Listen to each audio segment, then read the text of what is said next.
Hello everyone, this is the Diablo Daily, and it looks like I have finished installing the Diablo 3 beta.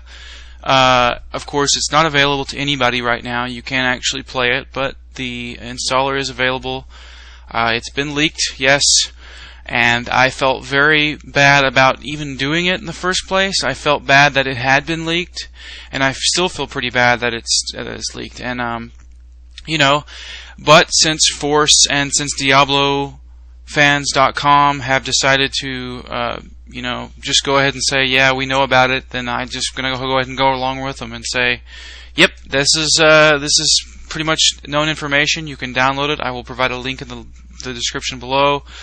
I don't know if this causes my account to be flagged and say that I can never get into the beta or whatever. But since Force is doing it and Diablo Fans is saying that it's okay, I guess it's okay to go ahead and do it now at this point. So, yeah, so let's go ahead and see what's inside. You can really only see a few things, but I will go ahead and let's see what we can do. Alright, so this is it. Obviously, this is really the Diablo Daily. And that's pretty much as proof as I can get. So let's just go through. The only things we can do right now are basically listen to the awesome music, which I'm going to turn down for now significantly. The master volume all the way down. Speaking of the master volume, let's just go ahead and look at what we can adjust. You have effects volume, music volume, voice volume. So obviously there is voice acting, ambient volume, and sound channels. We can crank that up as much as we want. I'm just going to go back to 64 for now, because I don't know what kind of thing that does to my video card. And of course, I can check if I want subtitles or not. Swap the output of your left and right speakers. I don't know why anybody would ever want to do that. Okay. Video. I can go to full screen mode, windowed mode, full screen windowed mode. I'm not going to change that right now.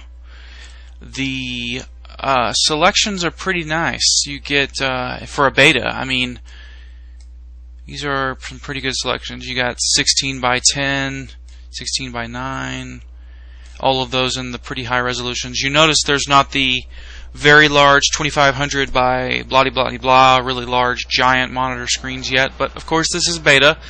I do remember hearing something about that being talked about before, but I can't think of it off the top of my head.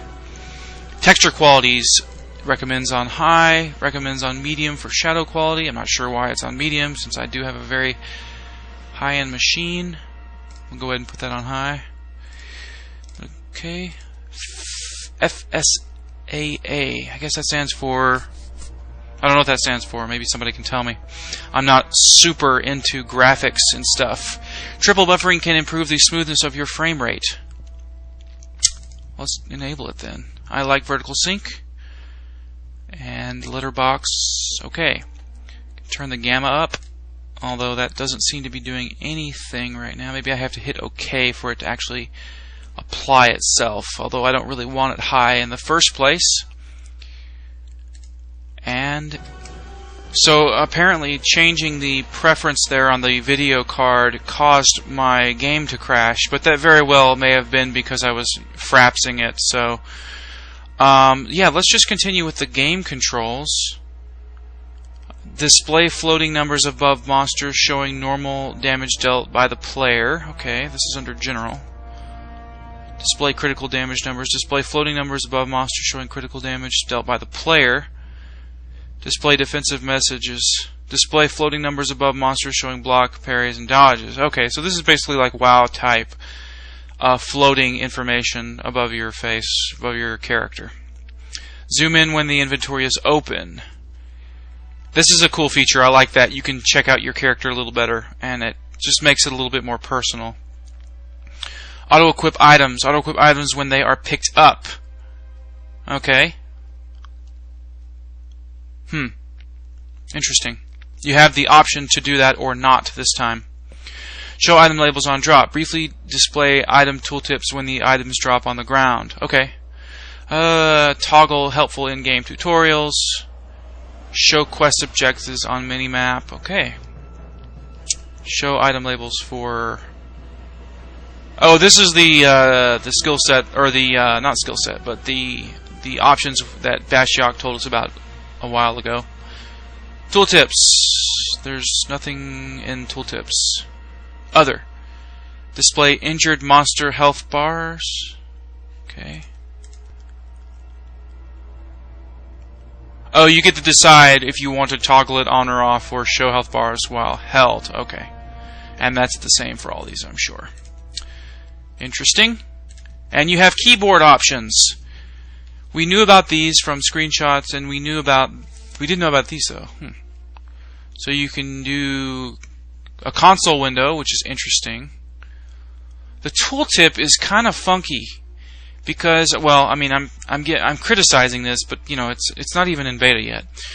So the tooltip, you can't even, you know, see what you're looking at when you tooltip over it, which is kind of annoying. But that's why I'm a beta tester, right? Come on, Blizzard, send me a beta. I'll be able to give you all kinds of tips and tricks, right? But this is cool. You're going to have all kinds of options for message controls and then skill controls. This is the most interesting one because if I want to, I can set these to different things if I want to, and pretty cool. And then hit OK, and then now my keyboard settings have changed for my skills and etc. Let's see if yeah, mouse 3 works. Scroll up works. Scroll down works. Reset just sets it to the default settings. Hit OK. Yeah, that pretty much does it. I think that's pretty much all there is to see. So I guess that's pretty much going to conclude. If I find anything else interesting in here, I will definitely show you what there is to see, but I don't believe there is. I'm going to exit game. Are you sure you want to quit? Yes, I do. So I will see you guys later. I do have a Diablo Daily coming up very soon, and I'll push that soon. So I'll see you guys later.